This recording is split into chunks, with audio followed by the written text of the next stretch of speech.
What was that? Excuse me. Hey there, everybody. Pete Pardo here from Sea of Tranquility. Welcome to another edition of Ranking the Albums. Today, along with Stephen Reid, once again, we are going to go deep into the Marillion-related catalog, sort of related, of He won't Fish. like you saying that. He won't like you saying that. No? I know No, he won't. I don't like you saying that. No. Yeah. Well, anyway, so I only kind of said that because we just did the Marillion show, and it's kind of related, sort of. But yeah, we're gonna rank the catalog of Fish, otherwise known as Dedek Dick. What's his middle name again? I forget his middle name. William Dedek W. Dick. That I can tell you. Dedek W. Dick, otherwise known as Yes. Fish. Did I say that good? Yes, that's really good. That's pretty good. All right, I got to keep working on it. I'm getting there.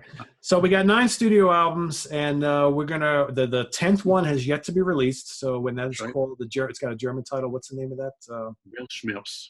Something like that. I heard the one track. Pretty good. Yeah, he's released a couple of it now. Very good so far. Really quite excited about it. Other than the fact that he maintains, as he has before, that this is it.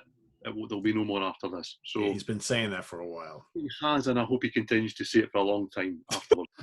As long as he keeps releasing new music, right? I'll take lots more albums.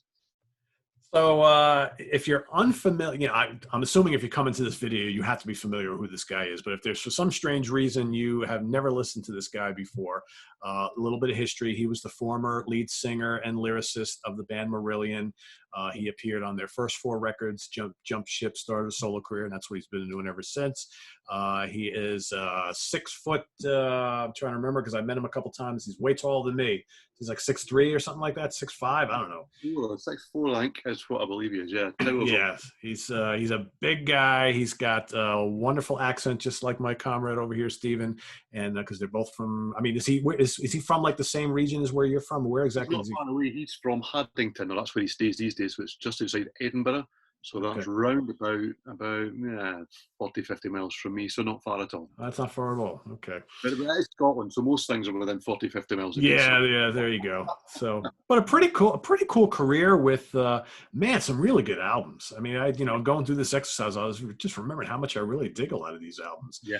And, some of them are kind of similar. Some of them have a different feel to it. But I think they're all pretty good. I actually own all of them, but one of them. And the one of them, I don't know why I never got it. Sometimes it happens, right? And so I had to go listen to it, at least for this exercise. But because I don't have the history of it, unfortunately, it's going to be at the bottom of my list. Just not that I don't like it, just because I don't have any history with it. So I'll let Stephen kick us off with his number 9, and we'll kind of go through this whole exercise like we normally do. Well, number 9 for me is Suits, as the song itself says. I've got an interesting question for you, Peter. See, as I'm guessing that a lot of the people that will watch this video will watch also the Marillion show that we've just done. And the comment that you made, and quite rightly so, and I agree to a lesser or greater extent, that Marillion now, with Steve Hogarth or H, are not prog. Is Fish's solo work prog? Nope. Yeah, I would agree with you, because it's interesting. It probably took me a long time to work out that I don't think he's released any prog albums as a solo artist. Yeah, I mean, I'd argue that Vigil has a little prog in it, but I don't. But yeah, I wouldn't. It's weird. They parted ways, and neither one of them kind of went back to what they did when they were together. Yeah. Isn't that interesting?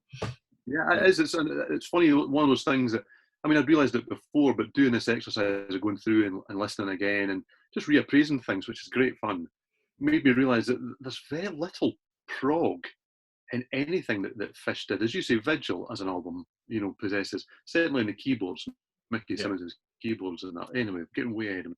So, Suits. This to me, oddly, it's quite a Scottish album. They're all quite Scottish albums, don't get me wrong. I mean, he wears certainly that proudly, and I'm a proud Scot, so I connect with that very easily. But this to me reminds me a little bit of kind of the pop and rock music from Scotland that was managing to get into the UK charts. It doesn't sound like the Big Dish and all those sort of bands, but there's a kind of connection there.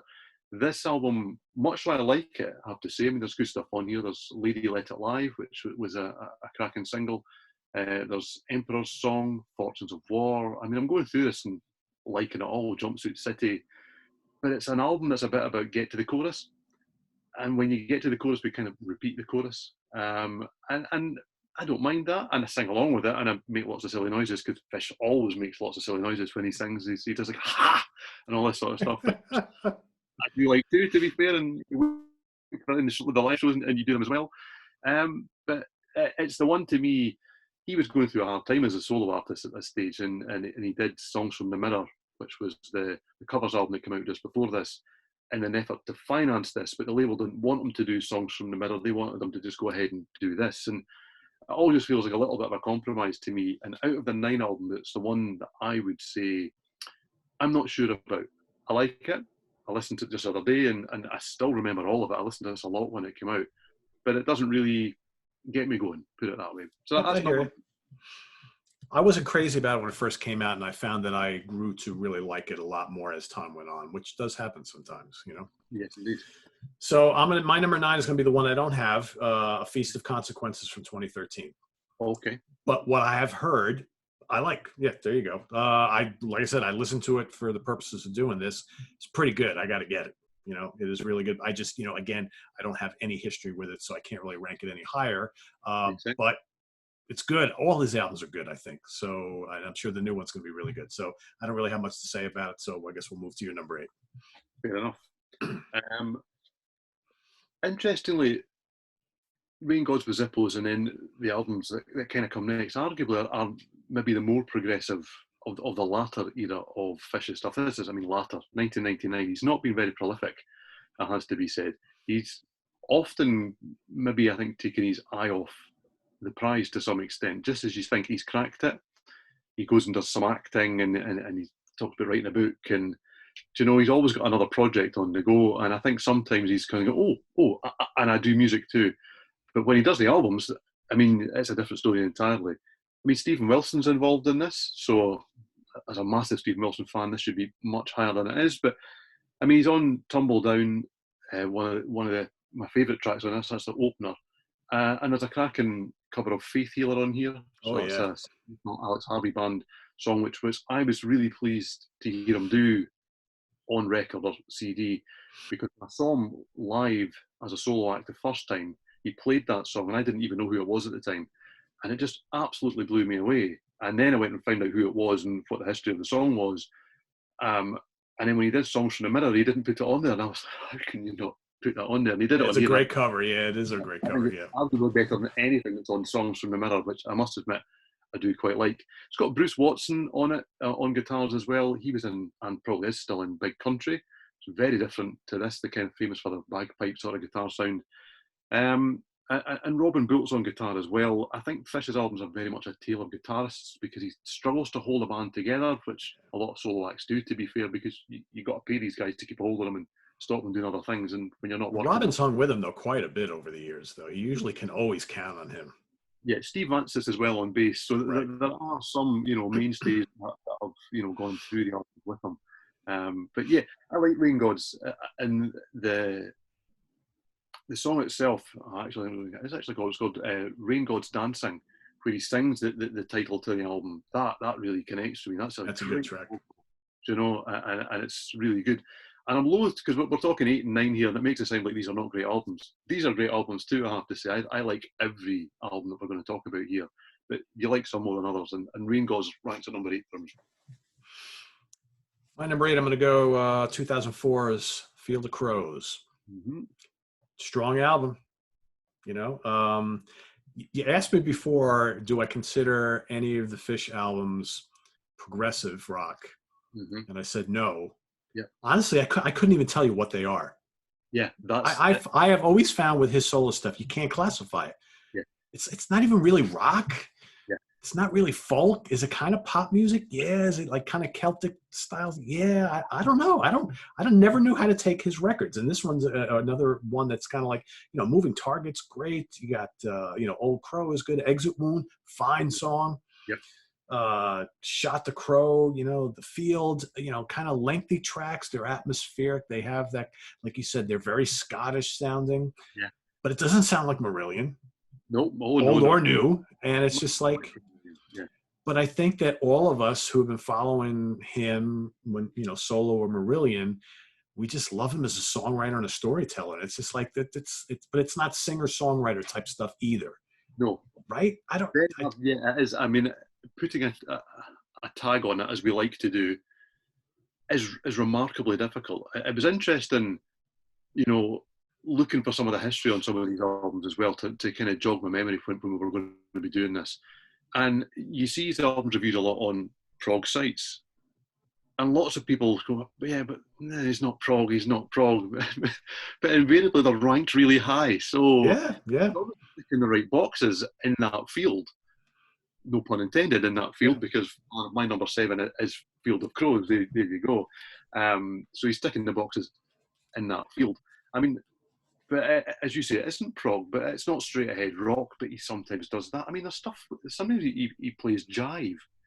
So, you know, he just kind of does what he wants to do, but there's a cohesiveness. You hear a Fish song, you know it's a Fish song. Oh, yeah. You know, even though the albums are different. And I mean, there's lots of brass on this album. There's sax, there's trumpet, there's flugelhorn. That's good to say, if nothing else. But, you know, I mean, Bruce Watson's on this one again, but he also brings Mark Berzicki, excuse the pronunciation there, so that's Big Country's drummer who's been with Simple Minds and tons of other stuff as well, who also plays with Fish earlier on in the solo catalogue. He's immense. He's a serious drummer, you know. He's got it going on. He's got the chops, but he's got the groove. He's just fantastic. I'm going to pick you up on your Scottish pronunciation. You do very well with Fish, okay? But you don't do quite so well with Shot the Craw. Okay? Sorry. Shot the Craw. Okay, that means that, you know, he's off, he's away. You shot the craw. That's what that is. But there's Scattering Crows and there's Shot the Craw, and then there's Mark Wilkinson's excellent artwork as well. So arguably there's a concept running through this one that's, as a lot of the latter Fish stuff, is quite difficult to kind of piece together. That he is telling a story, but not necessarily one story, if that makes sense. There's more of a theme that kind of runs through these albums. But same again, this is a really good album. As you say, difficult to classify what it is. It just doesn't reach the pinnacle more than anything else of what's to come, because there's some cracking stuff in here. Yeah, I agree. And you know, you also mentioned that at times it seems like his music career is kind of like an afterthought. Like he's got other stuff going on that's more important to him. He's like, oh, it's been 3-4 years, I should pump out an album. Yes. It's almost like there's no fanfare. It's like, oh, we got a new Fish album. You know, it's sometimes, you know, and he's got the fan club and all that kind of stuff, and he regularly communicates with the fans. And so, you know, every now and then you hear about the gestation of a new album, but it just seems like he's just, I also make music. And every now and then you'll get an album from me, you know? That's gardening is his thing at the moment. Yeah. I mean, if you follow his social media or if you see his newsletters and all these various things, he's forever talking about the size of his tomatoes and look at the runner beans and all this sort of stuff. And you can, as you said, this was this dangerous guy who was wearing all the face paint and giving it all the moves on stage and all this sort of stuff. And now he's taking you around his garden and showing you. Maybe this is the life he always really wanted, right? Because he did kind of. For it. I mean, judging by the pictures he puts up, the studio, the Funny Farm as it was, is some place, it has to be said. So yeah, and he's worked hard for that and nearly lost it at a certain point. So I definitely don't judge him it. Yep. My number 7 from 2007, 13th Star. Mm-hmm. Good album. Circle Line, really good song. What else we got on here? Arc of the Curve. Miles de Besos, is that how they say that? Well, we're not in Scottish territory now, so I'll let you go with that. Right, okay. The title track is really good, Open Water. I mean, this is, again, like a lot of these, they're very, very solid albums. But I find a lot of the latter period albums don't quite have the impact with me as some of the 90s records. The 90s records for me, I think, were a lot stronger. But these are still very, very good. Like you said, there's no real bad albums here at all. Yeah, there's not a weak album here. Not a weak album here. So for number 6 for me, I'm in 2001, and I'm at Fellini Days. To me, not a vintage cover from Mark Wilkinson. It's one of his less convincing. Less convincing on, there you go, you can maybe see it better on there. Less convincing on a sliding scale. I mean, we're talking, the guy's a genius, so we're talking less convincing from a genius, has to be said. I really like this album, I have to say. We've got John Wesley on guitar here. So John Wesley's done a lot of solo stuff. Supported and opened for Marillion an awful lot. I think he guitar teched for Marillion 2, round about the same sort of time that he was doing stuff with Fish, but he's also been a stage musician with Porcupine Tree, so a real pedigree on there, and he writes quite a lot of the stuff on here. It's him, John Young, who was a keyboard player, and Fish, who are writing most of this. And I've written down that this is a dark album, but it's a Fish album. Most of the Fish albums are quite dark, it has to be said. 3D, that's a great opener to this album, the way that it pulls it together. So Fellini, which is another, Fish can, or whoever's writing the songs, but he's obviously putting the lyrics together, he can write a chorus, do you know? And that was the thing for me, is looking through the back of these TK4, there's something on every one of these albums. There's 2 or 3 tracks that I immediately go, oh, I've got a chorus in my head when I read the back of them. Clock Moves Sideways. That to me is one of his best songs across the whole catalogue. And it kind of brings together the whole, there is maybe a concept more on this one, to be fair, about those Fellini days, as he called them, where everything seemed to, lose time and come together in a way that you could never have anticipated, and coincidences happened, without you really noticing. And it's quite an intriguing little concept that's going on here, and very poetic. But he is a poet. He's a poet that just happens to write songs more than anything else. I really like this album. Fellini Days is excellent. I agree, and it's my number 6 as well. There you go. And I love the fact that we see the logo reappearing. I know you talked about that in a previous episode. I think the Threshold one. When you got a logo, you got to use it, right? That's why I never understand some of these out. A couple of, actually, most of them have them, right? Yeah, I think they do actually. Yeah. Although, wait, hold on. It's the. So 13th Star. Okay, because I always leave the slipcase on. So he's got it on all the albums. This is actually a great album cover that I never look at because I always keep this on. But, it's a much better cover than what I just showed everybody. This is, and what I like about this album too, I got the impression when this first came out that he put a lot of time and effort into creating these songs, because there's a lot of depth and a lot of texture in a lot of these songs, and all these songs are long on here. I mean, 6, 7, 8, 9 minutes long. I mean, basically the whole lineup on here, and good instrumentation. You mentioned John Wesley. I actually saw, I don't remember which tour it was. It was one of the couple times I've seen Fish where he had John Wesley's solo band opening up, and then he came on and joined them as guitar player. Which he did double duty, and I actually got to meet John in the audience and what have you. But Dancing in Fog. I mean, The Clock Moves Sideways, like you mentioned. Just a lot of real. Tiki 4 is actually pretty cool too. Very, very good album. I enjoy that one. It's good. Yep. So I am going early Fish here now. So for number 5, I'm at Internal Exile. Now, this is an album, oddly enough, that I like an awful lot more when I listen to it than I think I'm going to like it, because I found this quite a difficult album at the time. And I say that as a Scots guy. I'm saying that an awful lot because Fish is Scottish and various things. So there's an awful lot of connection there with what he sings about. But this, to me, was a guy almost sabotaging his career at this stage, because to so overtly be singing about, some of the issues that he is. I mean, we're Internal Exile here, and we're talking about minors and various things, but the message is very Scottish. The message almost was kind of saying, Scotland should be independent, which is maybe more political than he needed to get to some extent. But some of the material on this is still excellent. Shadow Play, Credo, which that's an excellent song as well. And just so there's some great stuff here. And then we talked about some great covers that you did. We've also got Something in the Air here, which arguably not such a great cover. It's got kind of synthesized bagpipes and dance beats and various things on it. Back to it now, and so there's ups and downs on this, but I suppose it's more to some extent. I mean, I'm looking at Lucky's great, Dear Friends is great, Tongues is great. I like Internal Exile, but I found that a difficult connection at the time, to be fair. Very folky, it has to be said, whistle and various things like that running through it. So yeah, a strange one for me more than else, but I do like it. I'm going to go number 5, all right? Yeah, number 5. I'm going to go with Suits. Again, an album, when it first came out, I wasn't that into it. I was kind of like, not sure I'm liking the direction on here a little bit. But in kind of revisiting it afterwards. I mean, Lady Let It Lie is a great song. Somebody Special is a lot of fun. Yep. Bandwagon Raw Meat is great. You Yeah. know, Emperor's Song. It's actually a pretty fun album, and I think out of the whole catalog, this one's kind of like the one that kind of sits out in left field a little bit. It's a little bit different than the rest of the stuff. I struggle with it a little. Yeah, but it's good. It's a pleasing album to listen to. It's his kind of happy, bright album, I guess. Not that we necessarily want to hear a Fish album like that, but I said it's about get to the chorus, but Happy Bright album, I'll take that. Yeah, I don't know if the lyrics are all Happy Bright, but yeah, I know what you mean musically. Musically, yeah.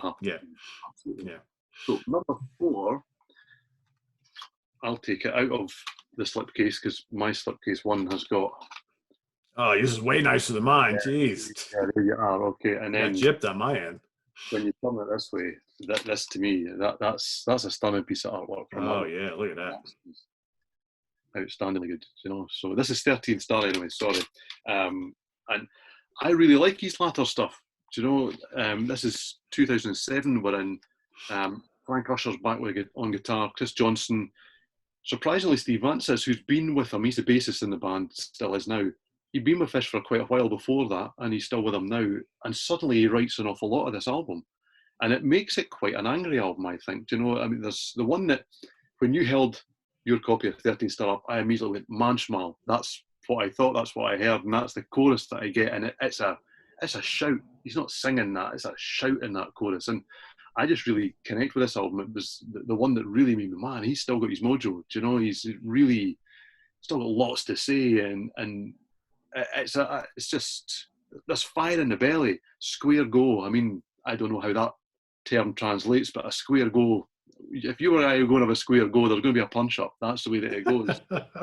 You know, it's that sort of message that's come across. And then you get Zoe 25 and Arc of the Curve, which are, you know, quite beautiful and restrained. And then he, as I say, hits you with the tribal sort of, you know, beats of Manchmal. And I think Foss Patterson, who plays keyboards in this, is fantastic as well. And I really like this album, really good.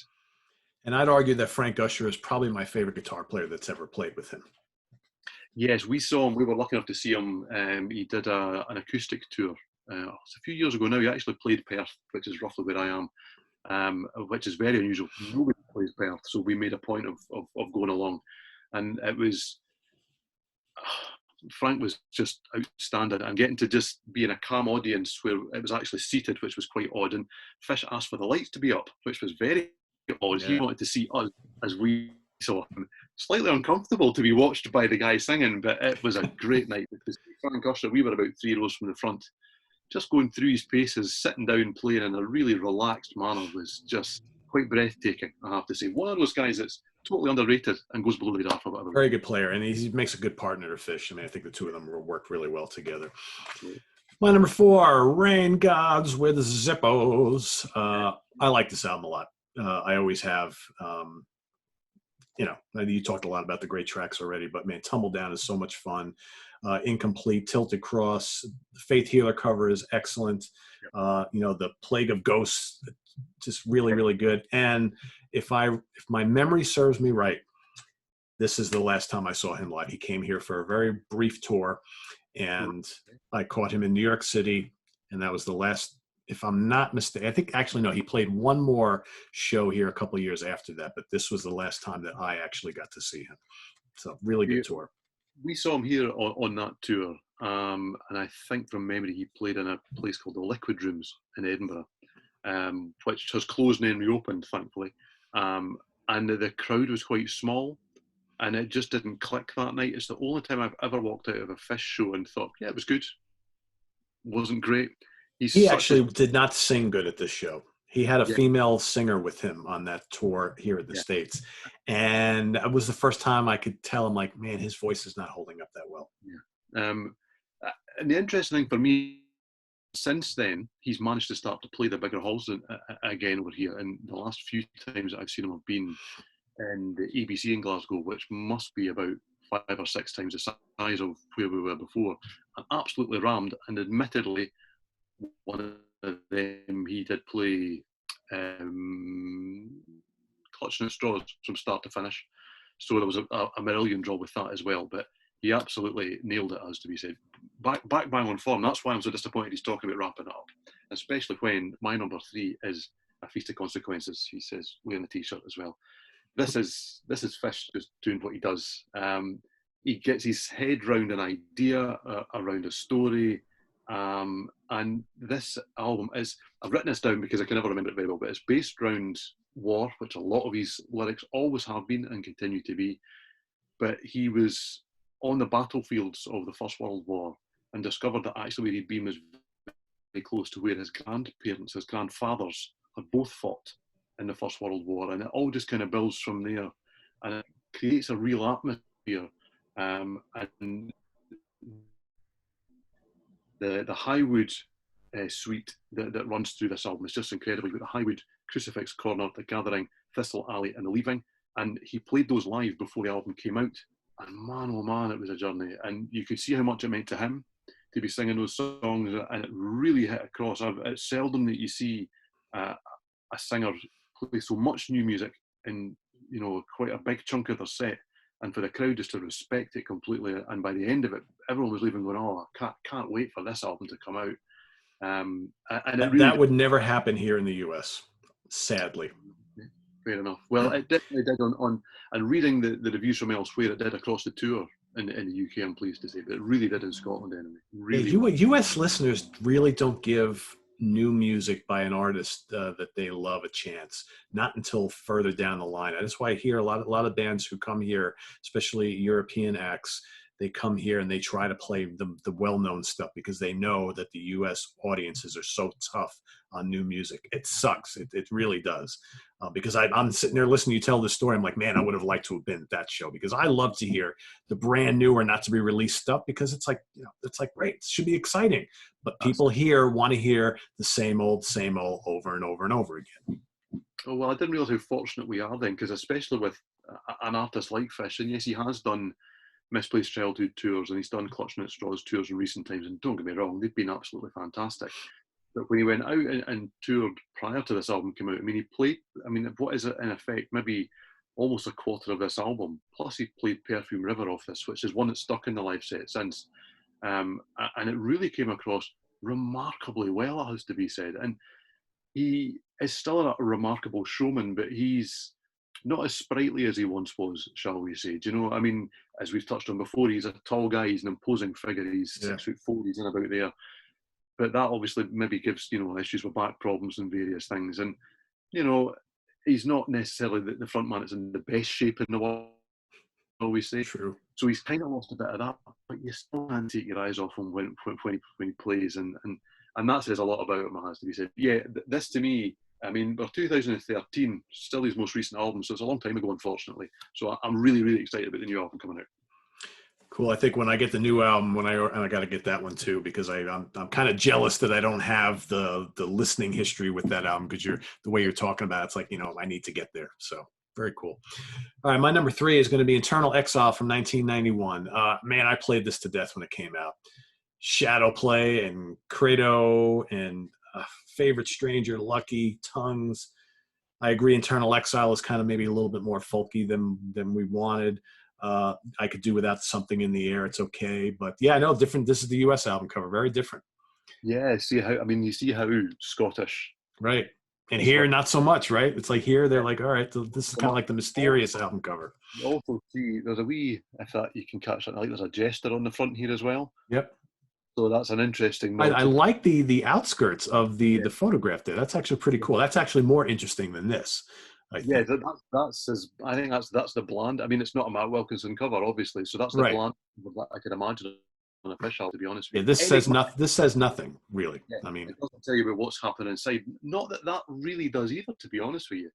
I'm not a fan of the portrait I'm on the front there. They're obviously trying to look like some Jacobean. Well, you know what would have been better? How about this? How about this in the middle picture with all the other cool stuff around it? That would look pretty good. Yeah, if we bring them both together, we've sorted it. Right. Cool. So that's my number 3. I love this album a lot. I remember, like I said, I played this to death when it first came out, and I was very, very happy with it. So. Cool. Well, my number 2, I found this very hard not to place at my number 1. But in the end, I went with the album that I go back to most. So my number 2 is Vigil in the Wilderness of Mirrors. So this is Fish's first solo album. Well, I think we're gonna end this exactly the same, so we can probably talk about it together. That's my number 2 as well, and I agree with you. I felt bad about not putting this at number 1, but in the end, my number 1 I listened to way more than this. Yeah, I can't find a weak moment. No, it's great, right? I mean, the single State of Mind, that's just outstanding. That has to be said. And then he did Big Wedge, which, I mean, that's political comment immediately as we kick in there. One of my good friends named the band he started at the time Big Wedge. That's how much we love this stuff, right? Yeah, for anyone that's missing the political comment, you've only got to see that on the front to let you know. But then you've also got something as fragile as A Gentleman Excuse Me. Yeah. Do you know? I mean, it's not a piano ballad. That doesn't sell at all. But what else is it? It's just a beautiful, fragile song that I could listen to all day and every day. And there isn't a weak moment on the whole album. No, there's not. He's got guys like Jannik Zers, who's now with Iron Maiden, on there, admittedly just for one song. But he's got guys like Phil Cunningham and Ali Bain. If there's any true Scots watching, they'll know that they are very well-renowned traditional folk musicians in Scotland on there. It goes from that extreme to really big proggy set plays. I will give you that this...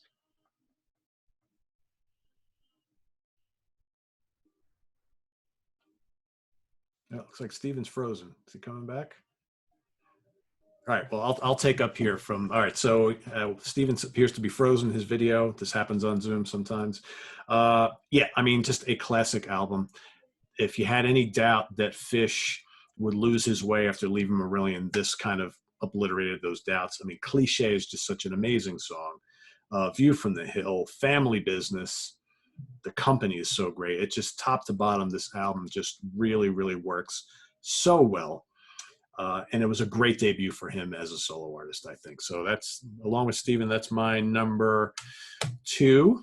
And hopefully he's probably going to jump back in. So I will get started while we're waiting for Steven to come back in. I will get started on number 1, which is going to be the same for both of us. And that is Sunsets on Empire from 1997. So this was actually arranged and produced by Steven Wilson. They formed a nice little partnership there. I think out of all of the Fish solo albums, this one, kind of like Suits, has a very different feel from everything else. This one is like energetic. You know, Porcupine Tree at this time, again, this is 1997, Porcupine Tree, very viable band. I think that Steven Wilson energy was injected into Fish's solo work here. You know, Goldfish and Clowns, What Color is God? Angry Fish. Lots of big guitar riffs on this album. Okay. You got Jungle Ride. Jungle Ride. Jungle Ride. Great storytelling. All right. Catchy as all hell. Worm in a Bottle. Brother 52, another snarling heavy rocker. The title track, Sunsets on Empire, is grand and majestic. All right. All sorts of other good stuff there. The Perception of Johnny Punter, another fantastic song to lead off the album. So I don't know. For me, Change of Heart, another really good song. You got Robin Bolt, you know, also co-writing a lot of the songs. So you got Fish is working with Robin Bolt and Stephen Williams. I think for me, this is, out of all the Fish albums, the solo albums, like when someone says to me, I've never listened to a Fish solo album, which one should I start with? I'm usually inclined to steer him this way, because I think this album, this is his kind of like real rock album. It's big, it's bold, it's energetic, and it's just got hooks to die for, big guitars, great vocals, production is awesome. So I think for me, this one works quite a bit, and it's my number 1. And it's Steven's number 1. It's a shame he's not here to finish it out with me here, but we'll give him another second or two to see if he can jump on. Otherwise, you know, I will reiterate my top 9 here. So number 1, Sunsets on Empire. Number 2, Vigil in a Wilderness of Mirrors. Number 3, Eternal Exile. Number 4, Rain Gods with Zippos. Number 5, Suits. Number 6, Fellini Days. Oh, here he's coming back. All right. Number 7, 13 Star. Number 8, Field of Crows. Number 9, Feast of Consequences. So Stephen is connecting. I want him to give a couple thoughts. There you go. It happens. Trust me, I do these all the time. It happens. So I basically just told a whole bunch of stories about Sunsets on Empire, which I know is your number one as well. So feel free to wax a little bit on this really good album. I talked a lot about, the Steven Wilson influence on this album. Obviously, it's, he's writing with Robin Bolt and Steven Wilson. Big guitars on this album, big choruses. It's an energetic. This is a rock album. This is like rock album. Yes, right? Absolutely. This is a rock album. This is a threatening album. There's stuff on here that just Jungle Ride. He's telling you, stories about bruising encounters is what he's doing in this. The Perception of Johnny Punter. These are, really great angry songs. He's angry here. But as always, there's the mix of emotions with Fish. You've got Goldfish and Clowns. You've got Change of Heart. Sunsets on Empires itself is just an incredible song. And then you Say It With Flowers. And he's covering every base here. And as you say, I'm a massive Steven Wilson fan. Anyone that reads, my stuff over on the website will know I'm unashamedly a massive Steven Wilson fan. His production work on this album is fantastic. Oh, yeah. He gives it a real, as we would say here, it gives it clout. There's no hiding the intentions of this album, but it's still subtle and it's still got a lot to say for itself. I could just lose myself in this. And the spoken word sections on this, that's something we haven't touched on at all when we've spoken about Fish, either in Marillion or as a solo artist. He does like to do a little bit of narration during his songs. And you can see why he's, thought about going into the acting, because he just brings such a heft to it, such an atmosphere to it. Presence. Yeah, absolutely. That's the word. He's got presence. And to me, he's, in some of the shows that he plays, he actually walks into the crowd. And I've never seen, you see a lot of guys do that, when they're out in the crowd and they sing. And with him, it's slow and methodical, and he shakes a hand here and he shakes a hand there. And the crowd, they move away and they respect and they let him walk through. And you can see that people are excited that he's doing it, but they hold him in rapture more than anything else. And that's what comes across on this album, is just, how incredible his performance is and how strong he is. And it's a very atypical, album cover. I wonder actually if, obviously he's not actually, I think he's not on the cover of, he is, he's on the televisions. Yep. At the bottom of Vigil. It's maybe the only one that doesn't have Until a Feast of Consequences and 13th Stars. I'm talking rubbish here, but in the recent times he's not. This was one of the few that didn't have him on the cover. And does that cover tell you what it's about? It does and it doesn't, and this was an interesting edition of the album. I got the limited edition, that just what happened to be on sale when I went to buy the album. Had it not been there, I would just have bought the normal one all those years ago, where he actually does a little Q&A disc. So the bonus disc is actually an interview. Very cool. So if you had, I suppose, a radio station, or back in the day, YouTube was probably not even a thing at that stage. And there's a list of questions, and then Fish answers them on the disc. And it's something I like to go back and listen to from time to time, because you think, what an interesting idea. But yeah, that's a fantastic album. Yeah. Neither one of us mentioned What Color Is God. What a terrific song that is. Yes. Absolutely. How could I not mention What Color Is God? Yes. And this is, I talked about this on the Marillion episode. This is a Fish album that my wife likes. Go figure, because she doesn't like hardly any of this stuff. And this is when someone asks me, I've never investigated Fish's catalog. Where should I start? That's the one I point him to first. Absolutely. And I just think it's big, it's bold, it's kind of accessible. It's funny you saying it's big, it's bold. The drum sound on this album is absolutely fantastic. As you say, What Color Is God, and some of the little drum breaks that are coming through on that are just doing that so hard to you, but without breaking through and smothering anything else. Absolutely phenomenal, I have to say. Yeah, it's just a great album in general. As we've both said earlier, is it prog? I don't think it is. No. It really doesn't matter, because it's absolutely it doesn't need to be. It's good. Whatever it is, it's good. But I think we both can agree that is his rock album. Yes, without a doubt. Yeah, definitely. he doesn't have many of that in the catalog, but that's his No. rock album. So good stuff. So everybody watching, you know how this goes. If you got all 9 studio albums, rank them as you like them. There's no right or wrong answer here. Stephen and I were pretty on point with this one here for the most part. You know, a couple differences, but not too bad. So yeah, there we have it. So we tackled a lot of Marillion and Fish stuff tonight. So hopefully everybody enjoyed these 2 episodes. Stephen will be back in a couple of weeks. We're working on some stuff. I think Stephen and I have agreed we're going to rank the catalog of Haken, although I think it's probably best we wait till the new one comes out, right? Because that's I was going to say, yeah, I think we're just that's a couple weeks from now, so we'll wait. So we'll tackle that at some point. We got a couple other things we're working on too. So he'll be coming back, and also we need another review show from you. So I'm sure you got a couple of new things that you'd like to talk about. Indeed. Yes, indeed. Yep. Too.